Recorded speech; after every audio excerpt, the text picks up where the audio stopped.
মা বিড়ালটা ফোনে কথা বলছিল আর কাপড় ওয়াশিং মেশিনের ভিতরে দিচ্ছিল। বাচ্চা বিড়ালটা পাশেই খেলছিল। হঠাৎ করেই বাচ্চা বিড়ালটা ওয়াশিং মেশিনের ভিতরে ঢুকে যায়। মা বিড়ালটা ফোনে কথা বলার কারণে খেয়াল করেনি যে তার বাচ্চা ওয়াশিং মেশিনের ভিতরে ঢুকে গেছে। মা বিড়ালটা মেশিনটাকে অন করে সে ফোনে কথা বলতে বলতে চলে যায়। তখনই বাবা বিড়ালটা চলে আসে বাসায়। মা বিড়ালটা বাবা বিড়ালটাকে দেখে জড়িয়ে ধরে। তারপরে বাবা বিড়ালটা মা বিড়ালটাকে জিজ্ঞেস করে, বাচ্চা কোথায়? মা বলল, এখানেই তো ছিল।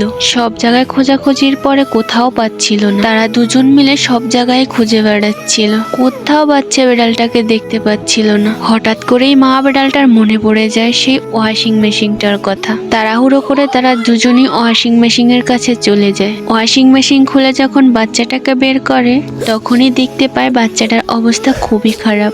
তাড়াহুড়ো করেই তারা হসপিটালে নিয়ে আসে। ডক্টর অনেক কষ্ট করে বাচ্চাটাকে বাঁচায়।